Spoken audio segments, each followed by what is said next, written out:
Greetings and grace, greetings and grace. I pray you're well today. It's been a long day, but hey, God is good and greatly to be praised. I am excited because we are talking specifically today about not being fearful of success. You know, a lot of people, they are fearful of success, and I'm going to take a guess at why, one of the reasons why that I could think of, because I think that it's actually kind of common. And the reason why I say that is because the unknown is something that a lot of people will run from, because it's like, what could happen, you know?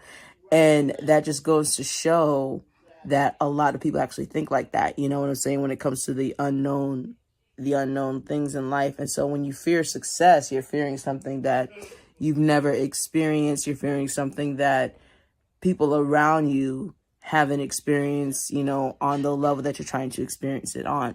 And so that can be a place that, you know, is, you know, lonely. That could be a place that is like, what can happen? Do you feel protected? You know what I'm saying? That could be a place of, is there anybody else that understands me? And the reason why I say those things is because, you know, some of those things I understand. And it's like, wait a second.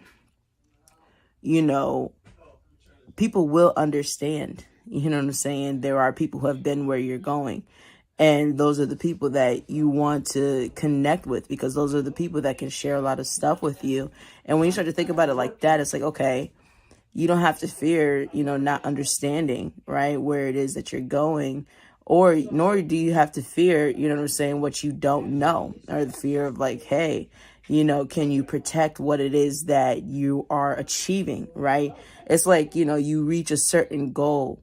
You know, what happens is a lot of the times, the higher you go with stuff, a lot of people start to gravitate towards you. So this is why boundaries matter.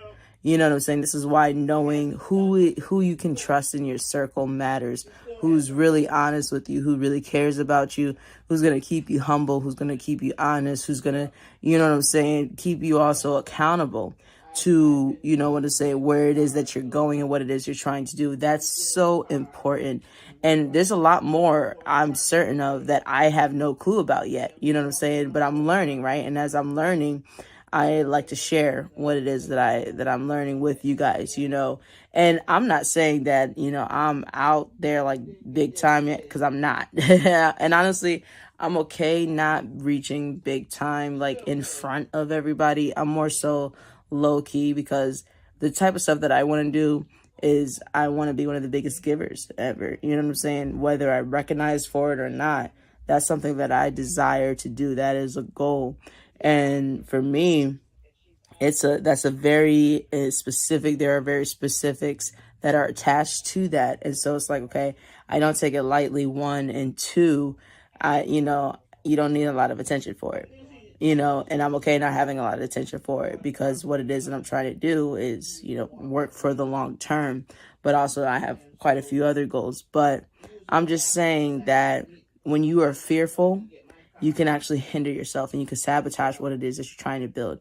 And I want to encourage you to stop doing that, because doing that is a hindrance. It's a delay. And God has God has called you to do something and to achieve something, and because it's the unknown, right? You're fearful of it. And so Proverbs chapter 29, verse 25, it says, fear of man will prove to be a snare, but whoever trusts in the Lord is kept safe. I'm going to read that again. Fear of man will prove to be a snare, but whoever trusts in the Lord is kept safe. This is Proverbs 29, verse 25. Fear of man will prove to be a snare, but whoever trusts in the Lord is kept safe. So what does that mean? That means that we cannot allow our flesh, right, who we are in human form, and society and rules of society, cause us to be fearful of where God is calling us. Not only that, we have to make sure that we are fully trusting in God. What does that mean? That means operating on faith, even in the unknown. That means taking leaps. That means trusting God. Be like, Lord, all right, you know, I've been praying about it. I've been meditating about it. You said go for this. I'm going to go for it. Please cover me. Please guide me as I take these steps, as we rock this out, right? Imagine if Moses did that instead of consistently asking God, I need this, I need this, I need this, I need this. And then God was like, fine, how about your brother Aaron? You know what I'm saying? Aaron wasn't originally part of that plan, but Moses kept asking for Aaron. You know what I'm saying? And so imagine who knows? I mean, we can only imagine to a certain point, but imagine what that would have been like if Moses just rocked it out, fully trusting in God.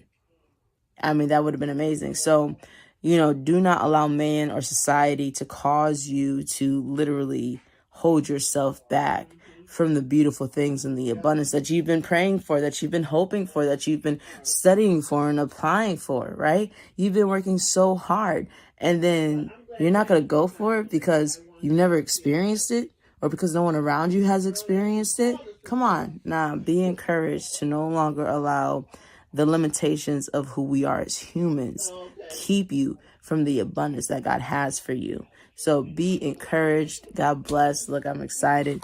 Let me know what your thoughts are on today. Thank you so much for tuning in.